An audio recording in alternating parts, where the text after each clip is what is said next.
Hi, this is Mitch Mitchell of I'm Just Sharing or TT Mitchell Consulting, or you pick one. It doesn't really matter. I'm here today with Adrienne Graham of Empower Me Corporation. Say hi.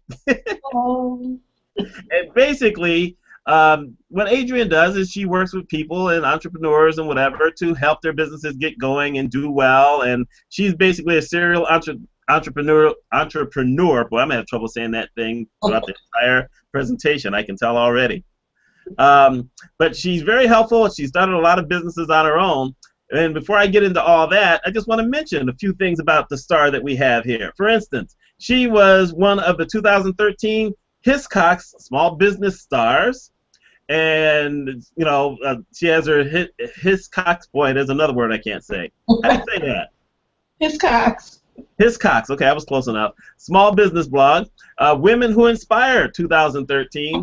Small Business Podcast, Top 100 of 2013, and Top 100 Heavy Hitter Radio Shows for Small Business. You're pretty accomplished, aren't you? Okay. I just do what I do. We take what we can get. And I guess I'm gonna start with this question. Where exactly are you? And I don't mean your address or nothing like that, but I like to do a little research ahead of time, as you can tell. And you're either in New Jersey or Omaha or Atlanta. And I'm thinking, Omaha, how'd that get in there? No, I'm in neither. First of all, thank you for having me. Second, I apologize to everyone. I'm dealing with a winter cold, so I'm very upset that my voice is not at optimal performance. I'll do the best that I can.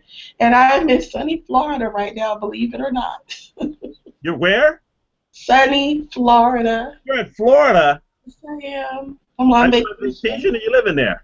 No, I'm on vacation, visiting the family for the holidays. Well, I noticed your background looked a little different. Let folks know, some years ago I did an interview where I participated in one of your YouTube broadcasts. Mm-hmm. And, of course, it was a lot more homey in your background. So I said, well, where is she now? So that kind of explains some things. Yeah, I'm on vacation, so I don't have the setup like I usually do. Wow. Yeah. So let's get into it. The first question I'm going to ask is your background. It looks like your background was really more in human resources, but also in employment, helping to place people. So tell us something about how you got into that first. Well, okay, yeah, that is. And I apologize in advance. A sneeze might come out at any time, so I apologize, everyone. I apologize if I just ignore it. Okay. Well, I got into it because, oh God, it was so long ago. I was working for a staffing agency, and at the time, the agency, I was doing administrative assistant work, and I was bored. And after about 6 months, I asked my boss, I said, I'm bored. I want to do something bigger. Give me something to do. And she said, jokingly, well, you can always fill these positions. And I said, what? Okay, yeah, I'll try anything once. Let's do it. Let's do it. She said, are you serious? I said, yeah, give me a couple. So I filled a couple of them. And eventually she moved me up to employment specialist or recruiter or whatever term you want to call it now. But I did that. And then after about maybe a year, a little over a year, the company was being bought out by another company. And during the staff meetings and the update meetings, I didn't like what I heard about the direction they were taking the company. And I said, well, I can do this on my own, not knowing any better. I knew how to recruit. I didn't know anything about business and the foundations and operations and the taxes and all that good stuff that comes with business. And I quit. I quit. That was on a Friday, and I told them I wasn't coming back. I know that's poor form. I usually tell people give 2 weeks notice. But I was like 24, 25, I think it was. So I was young and, didn't know any better. And I started with the phone books to the 5 boroughs. I lived in New York at the time. So I had the, Bronx, Brooklyn, Queens, Manhattan, and Staten Island. And the phone books, I had a phone and I had a word processor. Not a computer, a word processor. Oh, my. And I started. And then from there, I just kind of learned the business on my own. I networked with people. I would reach out to people in other states because, and I guess it's kind of like that today, but back then in the early 90s, people were very paranoid about competition. and they were, no one wanted to give me advice or help me out locally. So I just had to go and learn on my own, and I studied. And when I got online finally, I learned all that I could, reading journals, reading magazines. They didn't yet have recruiter groups and ER.net and ERE.net and all those places. So I pretty much learned on the fly and did very well, because after 6 years, I did very well, and I shut down and decided to retire from recruiting. Well, in a way, you shut down and retired because you closed out one group, but then I see you had the other thing where it said you were a recruiter basically for the next almost 11 years. See, like I said, I checked you out. I don't just come into these things cold. I want to know who I'm talking to. So you did do some other stuff. You still did some of that, but it looks like you moved up from regular employment to executive recruiting. Yeah, that's true. When I first started, when you're in that business and you're first starting out, it's a tendency to want to be a jack of all trades. So I kind of thought of myself as a jack of all trades, and I kind of did anything and everything that came across my desk for recruiting. I had some great clients, don't get me wrong, but at the end of 6 years, I was kind of burnt out, and I didn't know what I wanted to do. So I said, well, let me take some time and decide, how to specialize. And then when I started Hughes Consulting, I had a very specific purpose in mind. I knew exactly the industries I wanted to get into. I knew the kind of positions I want to get into. And the biggest difference from the previous company to this company was I switched to retainer-only mode. There was no more contingency, and you get, if I like your person, I pay. Because I think about that time, around year 7 or 8, I really began to understand what my value was. And I started to kind of set my bar higher, and I knew what I was willing to work for and what I wasn't willing to work for. And, a lot of companies would say, well, the standard for the industry, and I'm like, if you wanted standard for the industry, then went with someone else. You want extraordinary. That's why I set my rates the way they are, and I chose to do retainer search because I'm a professional. You're paying me not for bodies. You're paying for the work that's done and finding you that candidate that you can't find on your own. See, now I love that, and you've already made a very big point, something I try to tell folks all the time that they often don't get, which is you got to figure out where your value is. If you're going to be pretty much like everyone else, and if you're immediately discounting your services when you get out there, then you're going to struggle mightily because there's nothing that separates you from everyone else. So good thinking. And you were only 30 when you came up with that. About 30, I guess, 31. Man, I didn't start thinking of that till I was 45. I almost hate to admit that. It's never too late to learn. Yeah, that's true, but that could have saved me a whole lot of grief early on. Yeah, it happens. Now, at the same time, now you started Empower Me about 16 years ago, so this is still while you were basically under another name, but it's not like you've totally given it up. And I'm using that because I think that's important for people to understand. Even though you've gone on to some other things that you've added onto it, you still do strategy for staffing and operations. You probably still talk to a lot of folks on how to run HR departments better, how to recruit the right candidates. So you've never given that up. You've just made it more to the stuff that you really want to do instead of all that other nitpicky mess. Yeah, I switched gears a little bit. Hughes Consulting was a learning experience for me because it was at a time where as a business owner, you go through these cycles. It's in the beginning, it's, oh God, I hope they like me. Then you move on to, they like me, but I hope they respect me. Then it's, they're gonna respect me. Mm-hmm. And then it's, I know what I'm worth, so I'm not gonna tolerate anything that's less than what I deserve.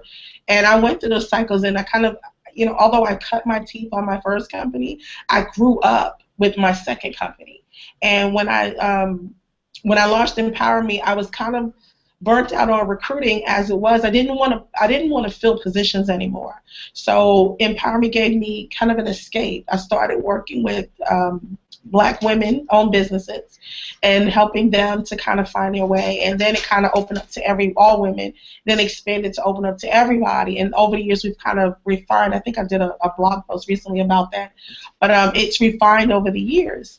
And for me, with Hughes Consulting, it was more so, okay, I know how to recruit. Everybody can, not everybody, but most people are recruiting. Let's figure out how to provide value to clients. Let's help them build staffing companies so they don't need people like me. Let's help them train people in-house so they can learn how to find the right talent. So I guess for me, Hughes Consulting was a switch from, and I hate the term, but putting bodies in positions to putting bodies in positions, but making sure that they had the tools and the resources and the capabilities to continue on their own after I left the picture. See, and I like that, because one of the things that I have against some consulting firms, and I've talked to really, really big ones, is the fact that they get in there with the intention of staying as long as they possibly can. And they charge these exorbitant fees because they're beholden more to their stockholders than to the client. This is how I've always felt, and I've seen companies do this, so it's not me just making this up because I have no experience with it. I've seen certain things. But you have done pretty much what I like to say. I want to go in, I want to help you folks figure out what your issue is, help you get on the right track, hopefully get someone in who I can train if I need to train to take this thing forward, and then let me get out, let me go do other things. Yeah, that's the hardest. For a job, I'm a consultant. Right, that's the hardest part, because when you provide value to your clients, they don't want to let you go. So it became a power struggle, and it became, and this is something I caution your audience to watch out for too. It became where I pigeonholed myself, where it was, I was the company. It was about me. Even though I started hiring people, and I had people that I trained in my methods and trained that were very good at what they did, it was, if I can't work with Adrienne, I'm not working with anyone. So it was an education process. That's why I say I grew up with that company, because it was an education process from getting them saying, okay, if you trust me, trust the people that I would entrust my clients with. So it gets kind of murky with clients. They get very possessive at some point. Well, and the truth of the matter, though, is that if you are able to establish the right kind of relationship with these folks, that can actually be a nice buffer zone, comfort. And I'll say that is because I know another consultant who he had a big company, and they were working with certain clients, and then they decided, they were going to shut the company down. And the people said, well, wait, we still want you. Can we pay you more of a consultant thing, and you don't have to come every week, and you don't have to do whatever, but we want to have access to you. And so basically he set up a thing where he could come and go wherever he wanted to. He lived in another state, does whatever, and they basically financed him for over 10 years. And he was able to use some of the extra money to go back and get a law degree and some other stuff. So, he was able to open up business because he knew he had this cushion money over here. So if you can establish something like that, that's not necessarily a bad thing. But if it's going to take way more of your time, such that now it actually just feels like a better paying job, and you don't want to be a worker. Right. It's something to think about. Yeah, I mean, and the thing is, job offers I've gotten over the years. I would have it made if I wanted a job, but I don't want a job. I run my businesses. And one of the services that I started offering, because I started listening to my clients, and when and it's like I laugh all the time and I tell people, just when I think I'm getting out, they pull me back in, and I try to get out of recruiting. But what I've offered is interim recruitment manager as a service. So that way I can get in, have a specific amount of time, do what I need to do, get everybody whipped in shape, and then I can have an exit so that I'm not beholden to anyone long term. And so they've been okay with that, because it's, in essence, it's still getting me and my expertise, but it's not laying claim to me. And it's preparing them to have someone come in and do what I do. Now tell me about, because you had started kind of a side line of almost the same thing, the way I see, where you started something that you called Red Shoe Career. How is that different than what you were doing before? Red Shoe Careers is specifically for women in technology and engineering. My goal was to eliminate the conversation of where are the women in tech, and I launched that in January 2013. And it's not something that I advertise a lot. When I speak to women in tech or when I mentor women in tech, I offer those services, not just recruiting women in technology, but also coaching women in technology, career coaching. So that's been interesting. It kind of, it's on my own terms. Excuse me. It's on my own terms. And I get to only work with making sure that they meet. I'm sorry. It's making sure that I only deal with women in technology, because eventually, like I said, I want to eliminate that conversation, and I want to eliminate the where are the minorities in technology, but one step at a time. See, now, first, you notice how I've been ignoring that. That gives you that little piece. You can just take your breath, cough a little bit, get your breath back, because I've been there. But number two, you touch upon something that it's kind of a big deal to me, which is minorities in businesses that you don't traditionally see them in having an opportunity to basically just compete with everyone else on a fair and even plane. I mean, for what I do, some of the watchers, if they watch this later on, don't know that I'm a healthcare finance consultant. There ain't a whole lot of us in there, and I've walked into places where the mouths drop open. It's like, I'm sorry, didn't y'all go to my website and see my picture? Know who was coming in the door? I know how that is. I can't say that I've had that. I guess because my face I'm plastered all over the internet, it's hard to not know who I am and what they're getting.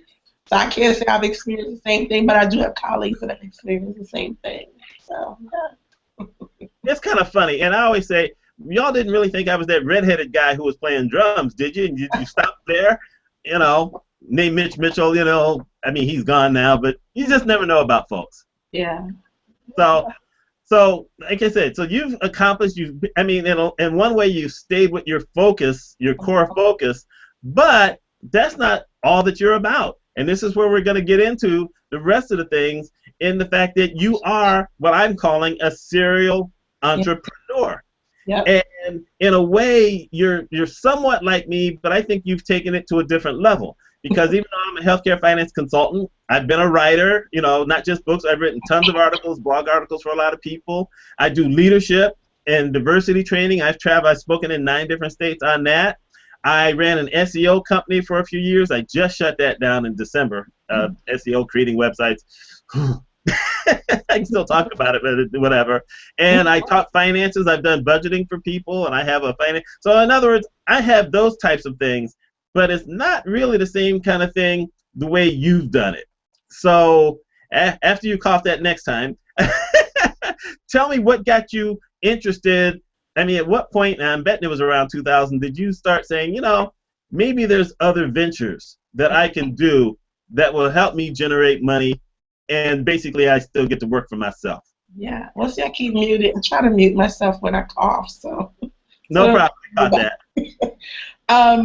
No, actually, no, it wasn't 2000. It wasn't until when I decided to start Empower Me, it was with the intention of leaving recruiting behind.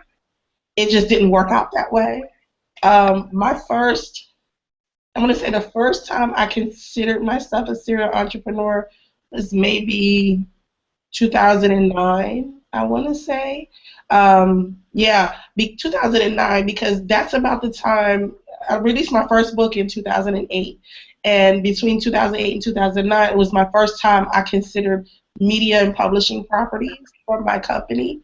So that's about the time I would say I really started thinking about serial entrepreneur, but not in the traditional sense. It was more so of what offshoots of my brand can I put out there? What else can I do to kind of expand my brand? Maybe around 2012 is when I came up with the ideas for other companies, because as you probably know, I mentor at 2 accelerator programs.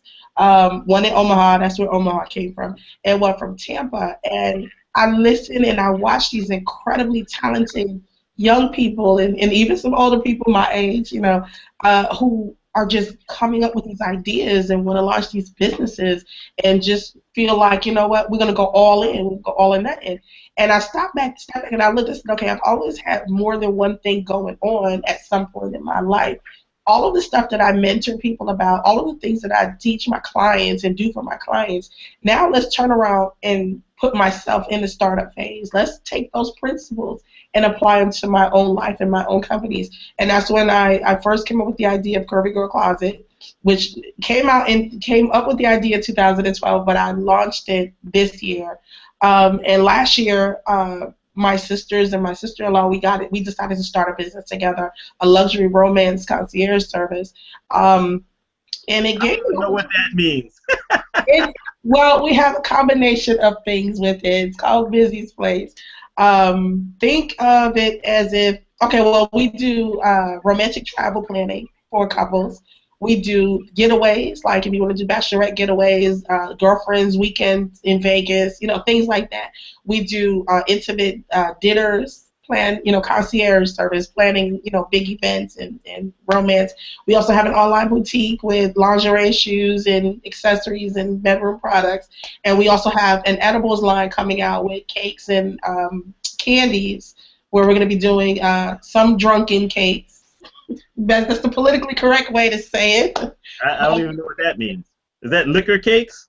Yeah, pretty much. Okay. In a nutshell. But it was a concept that we all kind of brainstormed together, and I'm not the CEO of that company, I'm the COO, but they all kind of look to me because I'm that entrepreneur, I have that experience. So between running Empower Me and then doing that business and then Curvy Girl Closet, I really truly am a serial entrepreneur. And the purpose of me starting Adrienne Graham Ventures is so that I can have a parent company. I want to have a parent company because I see myself going into other areas. I want to have a pet line that I'm working on now. I also want to do real estate. I plan to take my media company even bigger and spin that off. So I'm truly, and plus I want to invest. I want to be able to be an investor in, I don't want to be, sexist or anything, but I want to be able to invest in women-owned businesses. So, there's a lot of different things that I want to do, and when I look back now, I can say today I'm a serial entrepreneur. Back then, I really wasn't. I was hoping to be. I was aspiring to be one.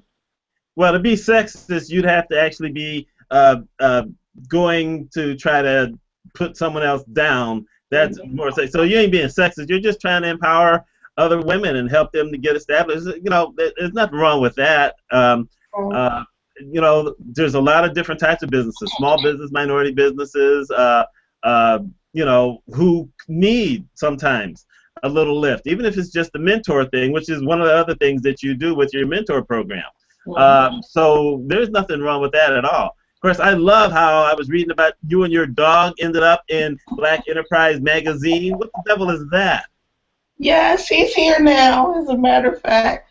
I don't know. They did the photo shoot. Alfred Edmonds, a great friend of mine, the senior VP over at Black Enterprise, asked me to do this, this shoot. And I said, all right, for an article, we'll do the article, whatever. And we were just playing around. The cameraman was playing around that day with different shots. And my dog kept running in the room and yipping at him and barking. And he was like, get him in the picture, get him in the picture. I said, okay.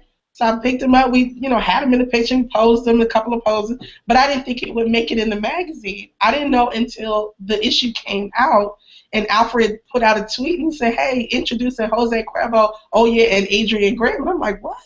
And I went and I looked at it. I'm like, oh my God, they did not use the picture with Jose Cuervo. So needless to say, he's been a wreck ever since. He's a diva now. Well, I mean, let's talk about crazy mess. You named your dog Jose Cuervo. I didn't name him that. I adopted him from a shelter. He was about 8 months old, and he already had that name.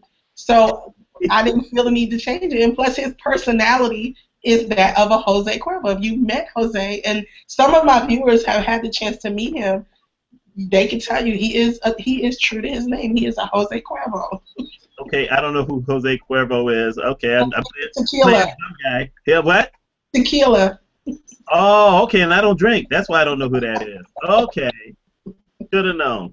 So now, I mean, you talked about your book. Like I said, you don't even have your book on your LinkedIn page. I got some of that from the LinkedIn page. So talk about your book about No, You Can't Pick My Brain. And before you go on, I'm gonna sit here and I'm gonna say I bet I know what that's about, because people will call me all the time about different things here and there, and they all want free. I mean, I have a medical billing website, a different medical billing website, and I said I would take questions, and I thought it was going to be from like regular people where they were having trouble with the hospital. No, I got hospital people calling me up or sending me stuff, asking me for this, and then ask me, can I provide them the proof? And I said, wait a minute, oh, what, for free? I'm supposed to do all that for free? No, you asked me, how to do something. I told you, and now I got to go research it for you and tell you where I got it? Oh, heck no. Yeah. I did it initially, and I said, oh, wait, that's just, no, now you're getting free consulting. I can't keep doing that. So talk about your book, because I'm betting it's related to some of that. Yes, really. It came about, and I could check my LinkedIn page because I assumed it was on there. And Jose Cuervo wanted to say hello really quickly, so there he is. Say hi. Okay, get down. Anyway, he's a hand. FaceTime. I actually, that book started as an article for Forbes. I was writing for Forbes back in 2000, I think from 2008 to 2010, I was writing for Forbes. And one morning, I just got fed up. It was like a Saturday. And I told the story like a million times, but I got fed up because when you're trying to switch gears, it's common for a person to say, well, let me put my expertise out there so people know that I know what I'm talking about. Let me help as many people as I can so they can become familiar with me and comfortable with what I can deliver. Well, I did that kind of on steroids. So it got to a point where between the shows and the writing and the blogs and all the things I was doing and the social media, people thought that I was the advice lady, that they could just, hey, can you tell me how to do, just pick up a phone or shoot me an email. And I got frustrated because during that time where I shut down Hughes Consulting and focused on Empower Me full time, I wasn't getting that Hughes Consulting revenue coming in. So I had to figure a way to generate revenue from Empower Me, and my finances were slowly dwindling, and it was like, okay, I can't pay my mortgage on advice. I can't pay my mortgage. I can't put my son through school. I can't feed my child with, can I pick your brain? So one day it just kind of came to a head because it was literally every day I would get email or private messages or tweets or whatever from people. Can you tell me how to do this? Can you show me how to do this? I just need to ask you a couple of questions. And when I would try to reframe the conversation and say, well, I can do a consultation. No, it's okay. I just need you to answer these questions. And I was like, really? This is my job. This is how I eat. So I got up. I was just in a mood, and I just blasted and wrote this article. Didn't think anything of it. This was on a Saturday. Typed it out, hit send, sent it to my publisher, and I went about my day, not thinking anything. By Monday, my publicist called me about, I want to say like 8:15 in the morning. What, did you look at the internet? And I'm like, no. What am I looking at on the internet? You need to go to the internet, go to social media. I'm like, why? The article blew up. It apparently hit so many nerves. It is till today one of the best and most popular articles on Forbes. And it just took off like wildfire. And that was in 2011, March 2011. And in 2012 is when I wrote the book. Every couple of weeks, the story recycles. Thank you for book sales. It still sells. But every couple of weeks, people are rehashing it, and it's an evergreen topic because so many people deal with it, and they don't know how to curb the brain picking and turn it into to profits for them. And since 2011 to today, I still stand by the same statement. However, I've learned that there are different cases, if you will. So my attitude has somewhat shifted, but I still keep the same foundation. Now it's more of you can't blame the brain picker if you set the tone, because you teach people how to deal with you. And if you set the tone where they think they can expect it from you for free, then that's your fault, and you need to work on that. Yeah, and I still give away a lot for free, but I find that the stuff I give away for free isn't anything that someone else is necessarily walking in making a lot of money off of. And that's a different thing. For instance, I've talked to a lot of younger people. It's so funny because back in my day, I don't think I would have ever thought about asking anyone, but I've had younger people locally who've reached out to me on LinkedIn and asked me, could we sit down they all want to sit down for coffee. Mitchell doesn't drink coffee. So I say we can sit down for lunch. You buy lunch, and we will talk for an hour, and you can ask me your questions. I'll give you some general advice on different things based on what I know, because I don't mind that. And I also know that when I first got in, I actually tried calling a bunch of consultants, and even I was in a different business than all of them, none of them would talk to me because they said, well, you could be a competitor. And I'm like, what? Come on, really? And so I said I would never do that to anybody else. So, I will do that, and if I get a free lunch out of it, fine, But you know what? There's a difference between a brain picker and someone who's genuinely needs. And sometimes if you're caught up in the emotions, you can't tell the difference between the two. Over the years, I've been able to refine. I can tell in the first 5 minutes of a conversation which way it's going to go. So I've refined my methods a little bit, and I act accordingly to each case differently. But the other thing is, what I wanted to say is, when I tell people, I try to see how serious they are. If they're just trying to pick my brain or just kicking tires or whatever, the biggest challenge is, you want to sit down with me to pick my brain? Okay, I have Tuesday morning at 6 a.m. Let's meet at such and such place at 6 a.m. You'd be surprised how many people say, oh, never mind, because they're not serious. The ones who come out at 6 a.m., I'll meet them at 6 a.m. You know, I'll still put guidelines in place. But I'm no longer, I'm in the point, I have so much going on. I don't have time for chit-chat and wasting time. I have friends. I'm not here to make a lot of friends. If it turns into friendship, that's beautiful. But for the most part, I'm a busy person. I have not reached that level of success yet where I can step back from everything. When I can step back, I'll have all the time in the world and have coffee and brain picking and all that other stuff. But right now, I run companies, and I really don't have the luxury of the time. So if people are going to be really serious, they'll meet me at 6 a.m. If they really want it bad enough, they'll meet me at 6 a.m. Yeah, I wouldn't be one of those meet you at 6 a.m. Because I probably would have just been in bed about a couple hours, because I tend to stay up late. So that's me. But your lunchtime, fine. However, you remind me of this guy, Eric Thomas. He's got a lot of the motivational videos, and he tells this story about a guy going to this other guy saying, I want to be successful like you, and he says, okay, meet me at the beach at 4:30 in the morning. You've probably heard this. And he said, meet me at the beach. I've heard similar stories. Yeah, well, the guy supposedly meets him at the beach at 4:30 in the morning. He's wearing a suit and whatever. The guy says, you know, you wore this suit, okay. And he makes him walk out into the water. And he goes out in the water, and he makes him meet him out in the water. He's out in the water in his suit and all this other kind of stuff. And he says, okay, take another step. And he's thinking, well, if I take another step, my head's going to be under the water. So he grabs the guy's head and he pushes it under the water. And the guy's struggling against the water and whatever, and he lets him up. And then he says, okay, when you want to be as successful as you want to breathe, then we can do something. Now, I think that's a little over the top. I'd probably have to kill him when we got back to the shore, because Mitchell can't swim. It ain't happening. But do somebody behind that. Yeah. But I understand the point. The point being that you know, you have to really be ready to do something, because this is it's not easy. I mean, I've been in here 13 and a half years. I've had some years that have been outstanding. And then I've had some years where luckily I either have been able to live off of some of the other money that I've had, or I've had to turn to other ways to make just enough money to help me pay bills along with my wife. And you do have these kinds of things going. It takes a lot of guts, but it takes a lot of thought. Yeah. And so let's go looking at this. I mean, when you're mentoring someone or you're thinking about it, I like to do it by numbers. So I'm going to ask you, what would be the first 2 things you would recommend to anyone before they even started?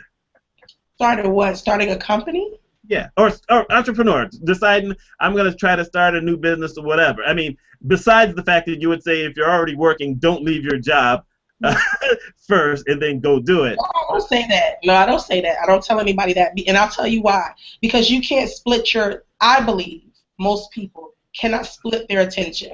You cannot be 100% at 2 different things. That sounds contradictory for me because of all the companies that I run. But if you really want to be an entrepreneur, you have to be involved and encased in it 24 hours a day, 7 days a week. So the first thing I would say is know exactly who your customer is. Too many entrepreneurs get into business saying, I see how this is an $8 million business. I see this is a $6 billion industry. Yeah, there's a piece of the pie for me. Doesn't work that way. I see entrepreneurs, service entrepreneurs, who say, oh, small business owners are my audience. What small business owners? What segment of small business owners? Too many people don't stop and take the time to figure out and narrow, because they're afraid if they narrow and pinpoint it, they won't have as big of a customer targets as they hope to have. But the beauty of that is you'll only be dealing with the customers who absolutely want, need, and can afford and are willing to pay for what you offer. So that's the first thing I would say. Know exactly, get super narrow, focus on who you want to serve. The second thing is you better make sure you have something that is not a Me Too product or service. If you're coming to me and you're brand new and you're offering something from that somebody that I've known for 10 years that does their job well and does the same thing as you, I'm not going to give you a chance. That's just me, you know. And I know that sounds messed up, but think about it in customer terms. Customers can be loyal depending on what it is. You know, if you're, I always like to use are you a Walmart, Target, or Neiman Marcus kind of business? Walmart customers, they're not loyal. They're there for the deal. They're there for whoever gives it to me the cheapest. That's what I'm going for. The Target customer, you know what? Yeah, I do like quality. I do like sales, but you know, if it's good enough, maybe I'll buy it. The Neiman Marcus is, I want top end. I will pay top end, and that's all I'm going to accept is top end. So you need to understand what you offer and where you sit, where your product or service fits in that range. Well, the reason that I said that I would never recommend that anyone immediately leave their job is because, okay, I look at my background and my start. And the thing is, I will say that I didn't have an option, and I really did have kind of an option. When I decided to go out on my own, everything was moving to another city. I had an option of taking a position that they were basically going to create for me because they hadn't even thought about me. They thought about all my employees, but hadn't even really thought about me at all. And I'd had to take a pay cut, and I'd had to drive further. And you know, I in my mind, I couldn't really call that a choice. But I'm in healthcare, and the truth of the matter is, most hospitals in most markets across the country don't have to do a lot of marketing. You're usually it. You're the only one in town. So I knew nothing about marketing. I didn't know any of that. I knew what I wanted to do, but I knew nothing. And one of the truths is, if I would recommend to someone today, if you're already working a job, but there's something else you want to do, before you leave your job, while you still have something financial behind you, learn not only what it is you want to do, but learn marketing, because that's the most important thing. That's the thing that most businesses fail off of. Like you said about new customers, that's really a big thing. But if you don't know anything about marketing, you're going to come out and you're not going to know what to do, and it's frustrating and it's scary. And oh my goodness, I mean, even now, that's the process I hate more than anything else. Unfortunately, because a lot of people I have to market to don't know what I do. They should. This is the reason they need me, but they don't know what I do. And that's frustrating as sin. Yeah. Well, I'm going to say this. You know, my thing is, and believe me, I started with nothing. So I know it can be done. But I cringe a little every time I hear people say, start a business with no money. Let me tell you something. This is real talk here, and you guys could quote me, and you can get mad at me if I say it or not. You need money to run a business. You need money. So when I hear of someone saying, I want to start a business, my assumption is that you've already put money aside, because we all know that you have to put money. It's just like with retirement. The assumption is you're putting money aside for your retirement. So anybody who is at a job, you need to be focusing on making your money, banking your money. You can outline your ideas, but I would not recommend working on your business. Make sure you bank your money first. Have your business plan second. Make sure you have your marketing, you know, who you're marketing to, and then when you're ready, then you quit your job and make sure you have it. But I don't believe in that work a job, work a business, because your time, you can't give your employer 100% and you can't give your business 100%. I refuse to believe that. And if you can, bless you, more power to you. I personally believe if you're serious about being an entrepreneur, a business owner, you have to dedicate 150% to that. And I'm not disagreeing with that, although it may sound like I am. But you put the right point there. You got to have some money behind you. You really do. I mean, I would recommend if you can put away 6 to 9 months worth of bill paying money, you know, so that you can now concentrate on the business. Then yes, you're in that position. But sometimes you're not in that position. You know, you may need that time to do research and get yourself set up.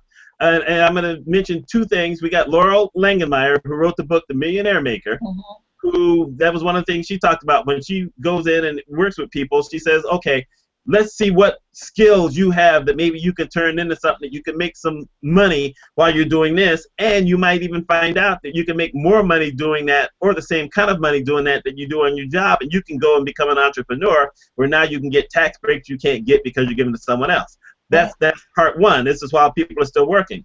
And then there's this other book that I recently read, a lady named Marilisa Fabrega. I don't know how you say it. She's from Panama, so forgive me for killing her name like that.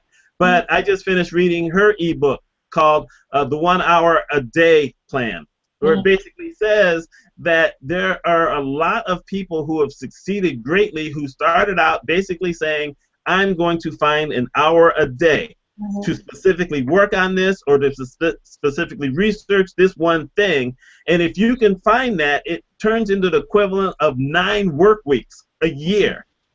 But, you know, sometimes it takes that before you can actually go out on your own. So you can actually prove, okay, can I produce this? Can I focus on something? If you can't find an hour a day, you're talking about 6 a.m. And her point was, if you can't find 1 hour a day to give something to something that you really want to do, then you're basically not ready to even go there. So in essence, there's different ways of looking at it, basically to folks, but it all comes down to the same thing eventually, which is it's got to be something you really want to do. Something you really want to do is something that people will buy. See, what Laurel, and I've read all of her books too, what I contribute that to is it's the side hustle plan is what I like to call it. And that's not a bad thing. It's not a bad thing. There are people who choose to do that. I personally, like I said, believe that you need, if this is what you want to do, you better be in 150%. But if you, let's suppose, and this is for the viewers out there, let's suppose you have a job, your full-time job, and your job is something where you constantly, you don't have, during the daytime, you have to be focused 100% on that job. You know, critical errors could cost you your job. So during your work hours, you can't do anything for your business. But if you, it's like this. Do you want to run a business or do you want a company? That's the best way to start it off. My thing is, if you want to run a company, it takes you building it from the ground up. You need to be 100% involved. I can't work with, and I'm not saying I can't, I've learned to not work with people who say, okay, I run a business, but I can only talk to you between 6 p.m. and 9 p.m. at night on Monday through Friday. No, that's just me. A lot of people will not support that, will not become a client. My thing is, I'm trying to make people understand that you have to, if you're going to be a business, you're going to be a company, you have to take yourself 100% serious if you expect other people to take you serious too. Not to say that the other stuff doesn't work, because it does, and there are some success stories out there. But the type of level of company that I'm talking about, where I'm at, where I want to be eventually, because I'm almost there, is this is what I do. You will never hear of Adrienne working a job and running a company, because running a company to me is a job. That's just how I feel. And I know your viewers are probably throwing tomatoes at me right now. No, you know what? Well, it's something that they actually have to hear, and I doubt that they're throwing. Actually, I know we got one watcher right now, Brian. Hey, Brian, how you doing? And I doubt he's throwing at me, Brian. Yeah, no, I doubt he's throwing tomatoes, because here's the thing, and it can be scary. Forget it can be scary. It is scary as sin. It is scary as sin deciding one day, you know what? I'm going to leave my job and I'm going to go do something else. People who buy franchises probably think the same thing. And unfortunately, most of those, the stats are there. Most of them fail within 3 years. 95% fail within 3 years. And yet they went out there and they took their shot. And I'm of the opinion that a lot of people take shots at stuff that they haven't fully researched and thought of and understood really what it's going to take. And I would say I'm probably one of those people, and yet somehow I'll say I got lucky. My wife says it's perseverance or whatever, but you know, I got lucky because I knew nothing about marketing. I knew nothing, but what I did know something about was networking. I knew a little bit about networking, and that has really been the thing that has helped me a lot. Because I've been able to, well, I've been invited to different states to present on things, and I've worked, I don't know if you know this, because I don't know if you see my video channel, but I just finished an 18-month gig in Memphis, of all things. So, you know, these things happen, and it took 6 months to land that gig. And so there you go. You know, you're trying to do certain things, and sometimes it takes a while, and then sometimes you get lucky. So it's not easy, and that's one of those kind of things. And the way you're saying it, yeah, you have to be ready to totally go for it, whatever. I don't think you throw tomatoes at everyone, anyone who kind of says that. But I'm adding the other part, which is, okay, yes, when you're ready to go, you should probably go all in. But before you're ready to go, do some research on your stuff. Find out how plausible you think it is for you. I like to tell people, you know what? If your dream goal is to play center for the Los Angeles Lakers, but you're 5'3", that's probably never going to happen. You get rid of that. But if your goal is to be a dentist and you're 55 years old and you don't even have a GED, doesn't mean it's impossible.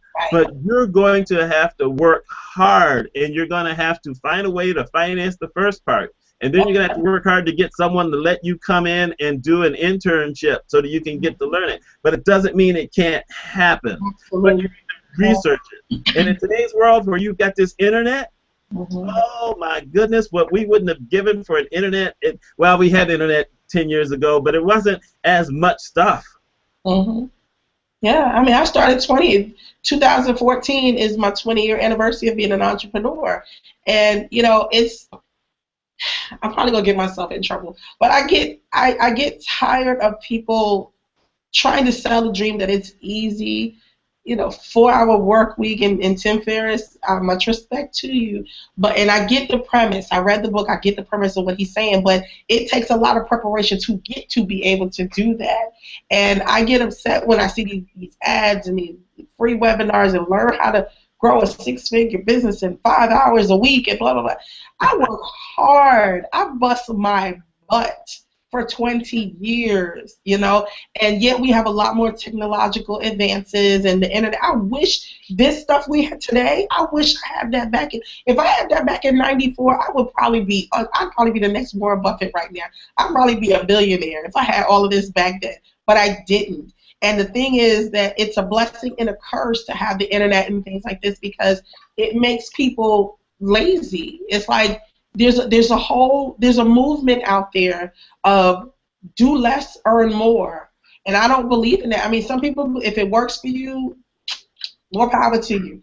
But I don't believe, it depends on the type of business. Now, do you want a business where you're just getting residual income and stuff? Fine, you can do that and run a business. But if you want to run a company, if you want to say, I want to open up ABC consulting firm today, and we're going to do management consulting, and we're going to help Fortune 500s, you can't do that on 5 hours a week. It all depends on the kind of business that you're running. Like my Curvy Girl Closet, I don't need to be on that 24 hours a day. Yes, it's a business venture, and I'm hands-on now, but eventually that could be on autopilot. Not every business can be on autopilot. Affiliate marketing, residual income, direct sales. Those are things you could do as a side thing. But if you're trying to grow a company, a business, I look at Sarah Blakely, and all you guys know Spanx. She started that out when she got fired from her job, and she was doing that 24/7 a day. I can't see her flying to meetings and getting, buyer meetings and stuff like that. If she had a 9-to-5, she would not be able to do that. And she is a billion-dollar company today. I can't see, maybe it's an unfair target to choose, but I can't see Oprah Winfrey working for a company and building own. You know what I'm saying? I cannot see that. I could go on and on. I can't see Mark Zuckerberg having a job and building Facebook. When I think about it, I think in terms of, for me, for my company, some of you want to stay small, and that's beautiful. You do it in your comfort zone.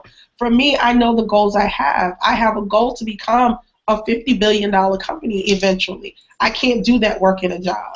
So it all depends on the type of company you're trying to run, the goals that you have for yourself, and your personal finance goals. So, I mean, there's no one-size-fits-all, and there's no template or cookie-cutter method that works for everybody. So y'all can throw tomatoes at me now. Well, I ain't looking for 50 billion. I am looking for that 10 million in the bank, because I'm older than you. And 10 million in the bank, I'm a happy guy. Yeah.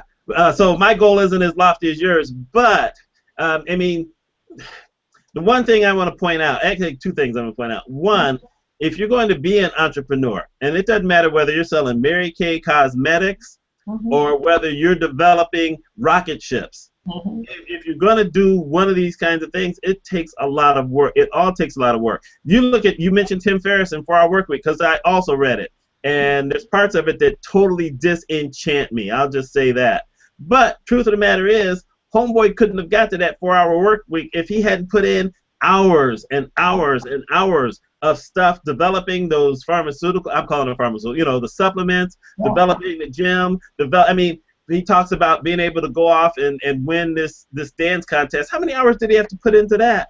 You didn't just show up one day and dance for 4 hours a day, for a week and become that. It all takes a whole bunch of time. It takes dedication. That's number one. But number two, and this is my thing, is that everybody has either an ability or a thought or a wish or a dream that all it takes is a little bit of effort.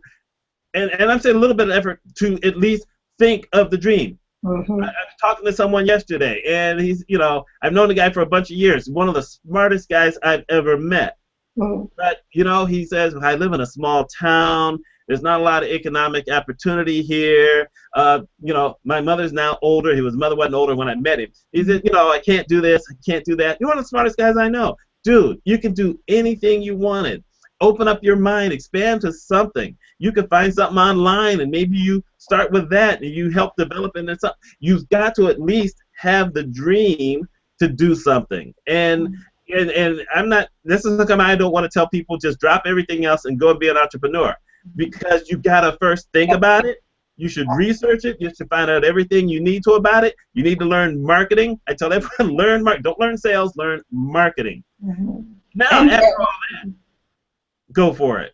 And networking. That's the other thing you brought up earlier about networking. Even before marketing, you have to network, because you need to get, for me, I didn't have a network. I didn't have a bunch of people. So for me now to see, 11,000 Twitter followers or almost 5,000 Google Plus, people following, that stuff before, over 88,000 people who listen to my radio show.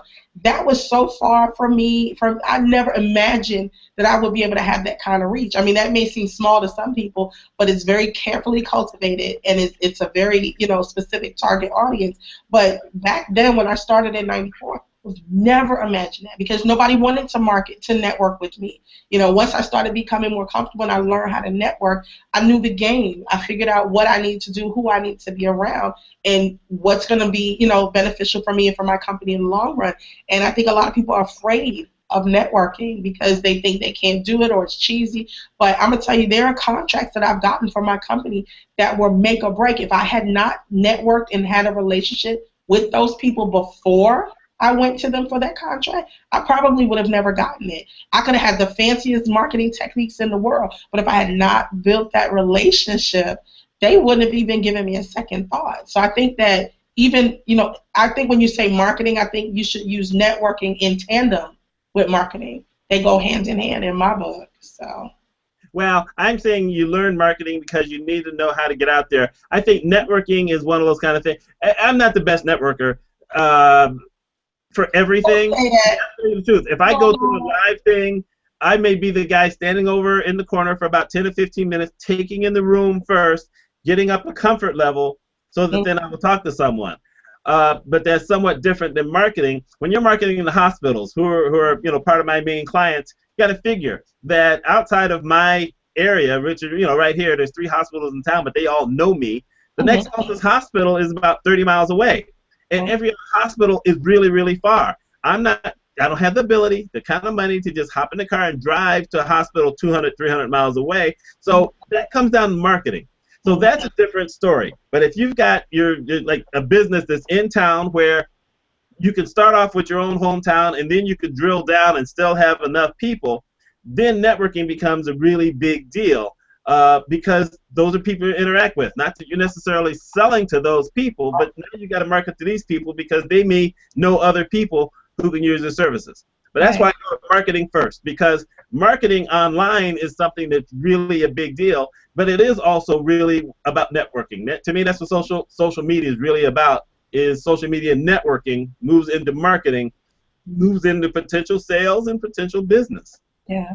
I mean, and it also goes into, that's why I'm glad we have LinkedIn, because, you know, in the beginning, I was local, you know, the New York area. That was what I did. New York, D.C., I mean, New York, New Jersey, Connecticut was my area. And I started moving out and whatever. But LinkedIn allows me to connect with those people in Australia, connect with people in the UK, connect with people down the street from me. So it doesn't, for me, the advent of LinkedIn and tools like that really gives you no excuse to not be able to network. And I tell people all the time when they ask me, oh, I'm not comfortable networking. How do you do that? All it takes is an introduction. You know, some people feel more comfortable behind a computer screen. Reach out to somebody on LinkedIn. Hey, I would love to connect with you, but you better be sure you tell them why you want to connect with them and, you know, what benefit it is for both of you to connect. You can't go into a sales pitch, but I mean, if it were not for the internet, there are so many opportunities that I had that would not have come my way. So when we talk about, there's a line I use, and people get a little offended when I say it sometimes, but it's somebody, I can't remember who it was. Somebody wrote something about marketing, and I said, well, look at the amount of people that have something that they don't have anything to market, because you can't market crap. And she got angry with me when I said that and said, oh, you're disillusioning people because you're marketing. Yeah, you can marketing if you've done all the groundwork before, you got your services and products in order, and you have something of value to present or to sell, then yeah, market. But you know, and I know, there are a lot of people that jump out the gate who market. They make it look pretty and shiny with bows and whistles and bells and everything, but when you unwrap it, it's nothing but garbage. So that's where networking comes into, you know, and networking works for some, it doesn't for others. But I always tell people, if you're going to market, first of all, have the stuff that you know, back it up, but network, because you never know. I mean, I wouldn't have gotten these mentor gigs or these accelerator programs if it wasn't for Twitter, honestly. You know, if I probably would have, you know, crossed paths with them eventually, but the fact that it was something as simple as Shark Tank, and me, you know, making off-the-cuff comments, I caught the eye of, you know, a VC firm, and they invited me to become a mentor. So, you know, you got to get out there. Don't be afraid. This is what I'm telling to your audience. Don't be afraid. You have the tools. You have the internet. Twitter is free. LinkedIn is free for the most part. Use it. Reach out to people. The worst they can do is say no. Don't psych yourself up. Overthinking it, saying, what if they say no? What if they don't like it? So what? There are 100 million other people on there that you can reach out to. And, you know, not for nothing, narrow that down to just your target audience. Focus on those people. What's the Dr. Seuss saying? What does he say? Those who matter don't mind. Those who mind don't matter. Or whatever the saying is. Hey, that's what you do.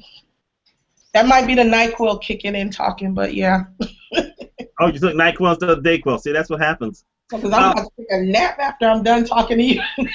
I'm tired. Since you just did the part that I was going to ask you to do before the last thing, and folks, you know what? I hope that people take all of this as a positive motivation thing. I mean, I really do. And you've heard some things I've said. You've heard some things Adrienne has said. We're both actually saying the same thing. We're saying it to different degrees.